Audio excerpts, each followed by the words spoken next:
Hello, Brad. Greetings. Today we are going to take you to Mars, okay? Okay. There are two active rovers on the surface of Mars from NASA. There is the newer one, the Perseverance rover, and this one, Curiosity, which just this month celebrates its 13th year of activity on Mars. Hard to believe it keeps going. But it has brought a recent discovery that's getting a lot of attention. Let's take a look at that.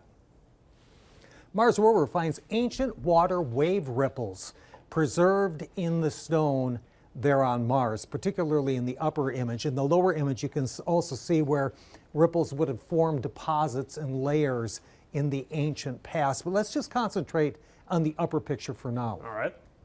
These ripples are only about 1/4 inch high and spaced about 2 inches apart, and they've actually been able to do a computer model. What kind of body of water would create this? So they know that it's a small lake, probably less than 6 feet deep. But what it really does is it's evidence, preserved in stone, that liquid water interacted with Martian air. It wasn't a frozen lake, it was liquid water. There was enough air to make a wind, to make waves, and to make these ripples, okay? And here's what else is really interesting. They estimate it was formed about 3.7 billion years ago. Mars and Earth are both believed to be about 4.5 billion years old. But what this says, Chris, is that water and air was much more prevalent for a longer period of time on Mars, which means there might have been more time for microbial life at some point in time to have formed. Okay. So that's an exciting finding, okay? This is interesting. This is, if you took the globe of Mars, cut it in half and spread it out on a sheet of paper, okay? So there's the northern portion of Mars, there's the southern portion of Mars. This is what it looks like to our eyes, but this next map really gives you a different picture, okay?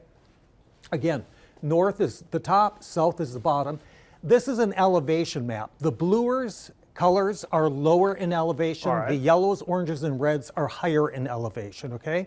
And there's a lot of discrepancy here, or lots of discussion, I should say. Notice how vastly different the north is from the south. Look at all of the heavily pockmarked craters down south, not much up north. So they really think that maybe this was an ancient ocean where, you know, the water action and maybe potential there, okay? And this part that would have had less water, obviously there was an extreme bombardment where all of these ancient impacts are still preserved. It's kind of interesting too, if you look right here, it looks like there was a massive flow of water at one point in time. Like a watershed. That would have flowed right into the ocean. So it's kind of interesting. Also wanted to mention that maybe this could have been more like plate tectonics, because Mars actually has a number of volcanoes, about 20 of them. In fact, right over here. Over here, Olympus Mons, the largest known volcano in the solar system, about the size of Arizona and 13.5 miles high. I mean, it's huge. So